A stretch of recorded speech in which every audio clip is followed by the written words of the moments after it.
এইটা ହିଁ ଆଜ୍ଞା ସତ କଥା।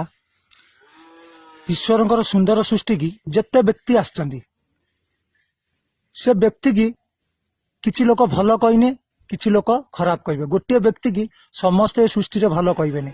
ଯଦି କିଛି ଲୋକ ଭଲ କହିଲେ କିଛି ଲୋକ ଖରାପ କହିବେ। କାହିଁକି ଆଜ୍ଞା?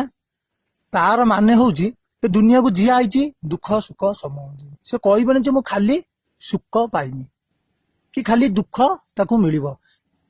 এইটা ଆଜ୍ଞା ଠିକ କଥା, ସତ କଥା, ସତ୍ୟ କଥା।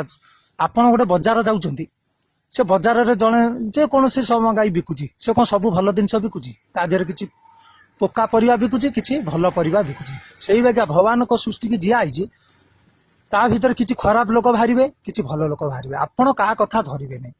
ଆହୁରି ଗୋଟେ କଥା, ଆପଣ ଯଦି ପ୍ରକୃତରେ ଭଲ ହେଇଥାନ୍ତି କିନ୍ତୁ ଭଲ ଲୋକ ହିଁ ଆପଣଙ୍କ ସାଙ୍ଗରେ ମିଶିବେ, ଭଲ କଥା ହିଁ କହିବେ। ଜୟ ଜଗନ୍ନାଥ, ଜୟ ଜଗନ୍ନାଥ, ଜୟ ଜଗନ୍ନାଥ।